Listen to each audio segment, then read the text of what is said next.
What's the mood like in New York? We've had reports of security concerns Good evening, ahead of the vote. What are people saying where you are? That's right. People are very, very anxious, but they're also hopeful. The majority of New Yorkers want to see Donald Trump voted out of the White House, and they have come out in droves to vote. More than 3.6 million either voted via mail-in ballots, or they voted in early voting. They went to polling stations, and then there have been a lot of people turning out today. I've been at voting stations around the city in Harlem, and now I'm down here at Madison Square Garden, which has been converted into a huge polling station. There's been a steady stream of people here, and the vast majority of them say that they want to see an end to Donald Trump's time in the White House. They are really hoping that we will get results today on election day in the evening that will show that Joe Biden has won, but they're also very anxious because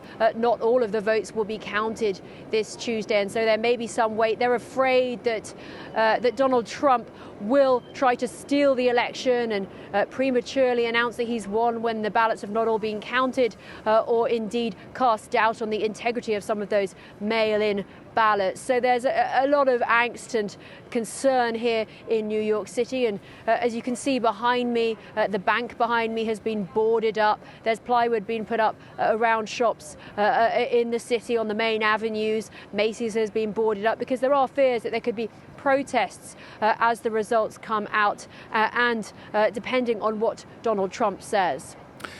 So, protests feared. Donald Trump, though, says that he has, I think it's possibly his point of view, a special relationship with New York City. Most, as you're saying there, don't really share that point of view. There are still some Trump supporters, though, aren't there, among the president's entourage in what he calls his hometown?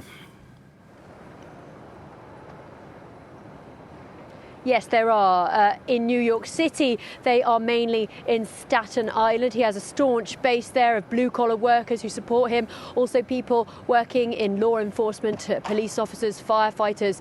They tend to vote for Donald Trump as well, and they seem to be continuing to support him. But on the whole, New York City really is blue, and so is New York State. There are also some Republicans who sort of hold their noses and vote Trump. Many of them, they might not like to admit it in public, but they do it for tax purposes. They believe they'll pay less taxes under Donald Trump. So he will get some support here in New York, but we fully expect New York to go to Biden. Surely they won't pay as little tax as Donald Trump has been paying.